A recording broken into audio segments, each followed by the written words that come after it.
Numerical देखते हैं, इसमें कहा गया है calculate the depression in the freezing point of water when 10 gram of, ठीक, जो सब्सटेंस आपका दे दिया है CH3 CH2 CHCl COOH, ठीक है, क्लोरोब्यूटेनोइक एसिड, ठीक है, is added to 250 gram of water, और के दे दिया है के आप जानते हो, आपने 11 में चैप्टर पढ़ा था केमिकल इक्विलिब्रियम, तो इक्विलिब्रियम कांस्टेंट वो हम लोग लिखते थे के, तो इक्विलिब्रियम कांस्टेंट दे दिया के की वैल्यू कितनी 1.4 × 10⁻³ साथ ही आपको दे दिया KF, ठीक है, मोलर एलिवेशन कांस्टेंट कितना दे दिया 1.86 केल्विन किलोग्राम मोल इनवर्स, ठीक। हमें पूछ क्या रहा है, डिस्पर्जन इन फ्रीजिंग पॉइंट पूछ रहा है, यानी डेल्टा टी अब आपसे पूछ रहा है, तो delta T F equal to आप जानते हैं delta T F is equal to क्या होता है फार्मूला आपका KF × MM मोलैलिटी, KF आपका एलिवेशन कांस्टेंट है, डिप्रेशन कांस्टेंट है, ठीक है, मोलर डिप्रेशन कांस्टेंट है, तो KF तो आपको दिया है बट M वैल्यू नहीं दी है। साथ ही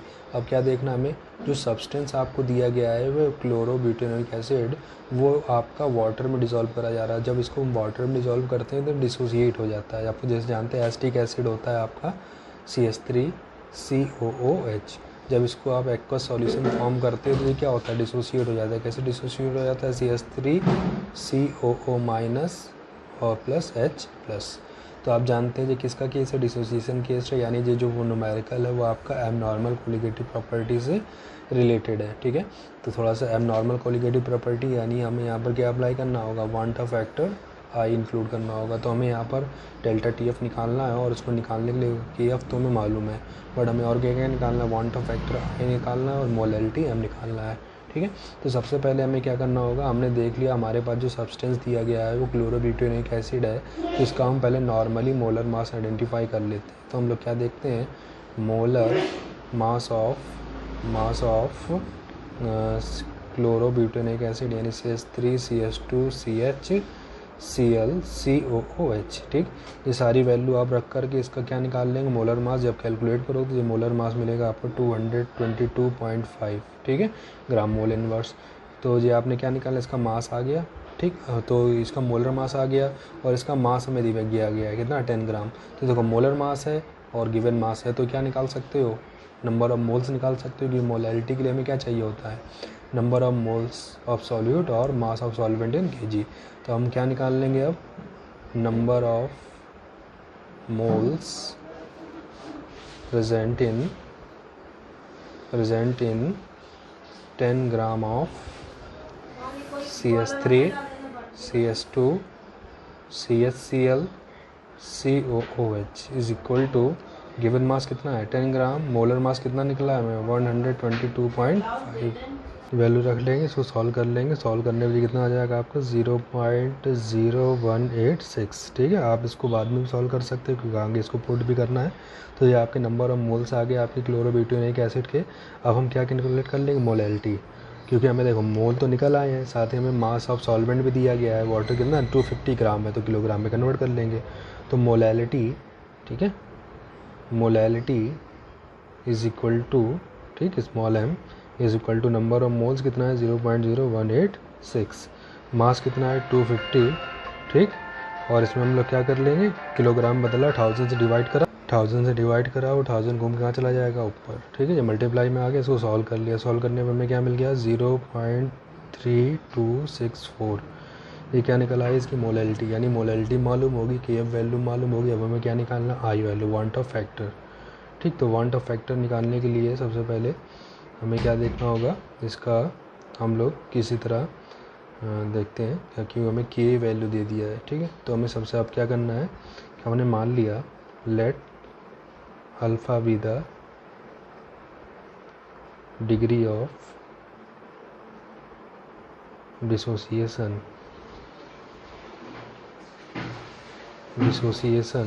of CH3 CH2 CHCl COOH, ठीक है,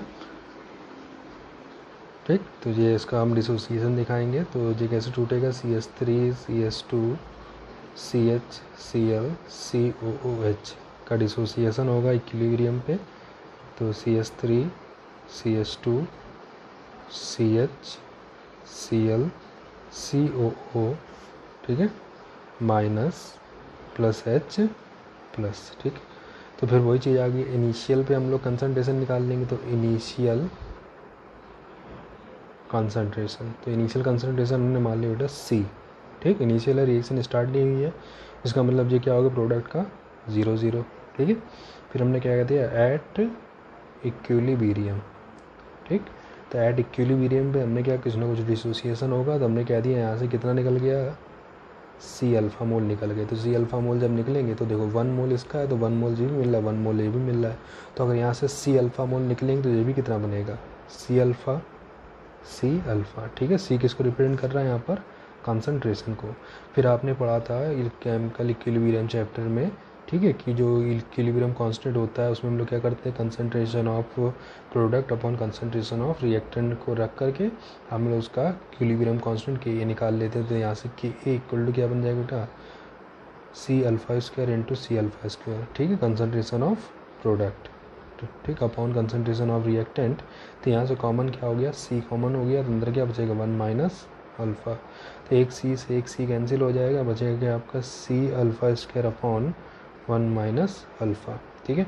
अब जो हमने यहाँ पर जो डिसोसिएशन होता है, जो कि एक जानते हैं क्लोरोएस्टिक एसिड आपका जो होता है, या जो आपका क्लोरोब्यूटेनोइक एसिड जो है वो एक वीक एसिड है, और वीक एसिड का डिसोसिएशन बहुत कम होता है, मतलब 100 मोल अगर लेते हो तो उसमें हो सकता है 1 मोल का डिसोसिएशन हो, यानी टोटल नंबर ऑफ मोल्स में जो डिसोसिएटेड मॉलिक्यूल होते हैं बहुत ही कम होते हैं। तो हम लोग कह सकते हैं कि जो यहाँ पर 1 माइनस अल्फ़ा वैल्यू है, ठीक है, 1 माइनस अल्फ़ा जो वैल्यू है वो अप्रॉक्स, ठीक, कितने के इक्वल है, 1, क्योंकि जो अल्फ़ा है वो बिल्कुल क्या नेग्लिजिबल है, बहुत ही कम मॉलिक्यूल डिसोसिएट होंगे। तो इसका मतलब क्या होगा, अल्फ़ा वैल्यू बहुत ही कम होगी, यानी पूरे के कंपैरिजन में 1 कंपैरिजन अल्फ़ा बहुत छोटा होगा, तो इसलिए हम लोग अल्फ़ा यहाँ से निगलेक्ट कर सकते हैं, यानी जो पूरी वैल्यू कितनी होगी, 1 होगी। अगर ऐसा है तो इसका मतलब 1 माइनस अल्फ़ा की जगह हम 1 पुट कर सकते हैं। तो यहाँ से क्या निकल आएगा, K A equal to C alpha square, ठीक है। तो यहाँ से हमें सी अल्फ़ा स्क्वायर निकाल लिया। अब यहाँ से हम क्या कैलकुलेट कर लेंगे, अल्फ़ा वैल्यू। तो अल्फ़ा वैल्यू कितनी आ जाएगी यहाँ से, के ए अपॉन सी, और इसके ऊपर क्या हो जाएगा, अंडर रूट। देखो के ए वैल्यू भी मालूम है हमको और कंसंट्रेशन भी मालूम है, क्यों, कंसंट्रेशन इज द मोलैलिटी के टर्म में आपको क्या दिया गया है। तो ये सारी वैल्यू आप यहाँ पर रख लोगे, ठीक है। तो के ए की वैल्यू कितनी है आपकी, 1.4 इंटू 10⁻³ अपॉन, और ये वैल्यू हमने कितनी निकाली है, 0.3264। इसको रख करके जब आप सॉल्व करोगे तो वैल्यू कितनी आ जाएगी, 0.0655, ठीक है। तो अब हमने क्या देखा, यहाँ से हमने अल्फ़ा निकाल लिया। अगर अल्फ़ा की वैल्यू निकाल लिया है तो अब हमारा जो फॉर्मूला था हम जानते हैं ना, ठीक है, जो डिसोसिएशन के लिए हम जब निकाला था वांट ऑफ फैक्टर और डिग्री ऑफ डिसोसिएशन के बीच में रिलेशन, उस रिलेशन को हम लोग अगेन फिर इस फॉर्मूले के थ्रू निकालते हैं। तो चलिए अब देखते हैं उसको। फिर हमने क्या करा, अगेन फिर हमने उसी चीज़ को लिखा, ठीक है, CH3 CH2 CH Cl COOH, ठीक है। जब इसका डिसोसिएशन होगा तो CH3 CH2 CH Cl COO minus plus क्या बचेगा, H प्लस, ठीक है। ये आपका आ गया। अब हम लोग इनिशियल अमाउंट मान लेंगे सबसे पहले, ठीक है, इनिशियल मोल। तो इनिशियल मोल हम लोग कितना मान लेते थे, 1 मानते थे। तो इसका मतलब इसका कितना रह जाएगा आपका, अभी 0 और 0। फिर हम लोग क्या कहेंगे, एट इक्विलिब्रियम। तो इक्विलिब्रियम हम लोग क्या करते हैं, डिसोसिएशन हो गया, कितना डिसोसिएशन हो गया, यहाँ से अल्फ़ा मोल निकल गए। तो अल्फ़ा मोल किस में कन्वर्ट हो जाएंगे, प्रोडक्ट में, तो अल्फ़ा और अल्फ़ा मोल। तो टोटल नंबर ऑफ मोल की बात करें, टोटल मोल्स की अगर हम बात करें तो ये कितना हो जाएगा आपका, 1 माइनस अल्फ़ा। तो ये कितना आ गया आपका, 1 plus alpha. Total number of mole, van't Hoff factor क्या कहता है, total number of mole upon number of particle we taken. तो 1 माइनस अल्फ़ा अपॉन 1। तो यहाँ से कितनी वैल्यू आ गई आपकी, 1 प्लस अल्फ़ा आ गया। अल्फ़ा आपने ऊपर कैलकुलेट कर लिया है, ठीक है। तो यहाँ से हम आई वैल्यू निकाल लेंगे, ठीक है। तो हमने वैल्यू रखकर यहाँ से क्या निकाल लिया, आई वैल्यू निकाल लिया। अब आई वैल्यू को फॉर्मूले में रख के इसको सॉल्व कर लीजिए, आपका क्या आ जाएगा, आंसर आ जाएगा, ठीक है। फॉर्मूले में रख के आप इसको सॉल्व कर लोगे तो डेल्टा टी एफ की वैल्यू आपको 0.65 केल्विन मिल जाएगी, जो आपका फाइनल आंसर है।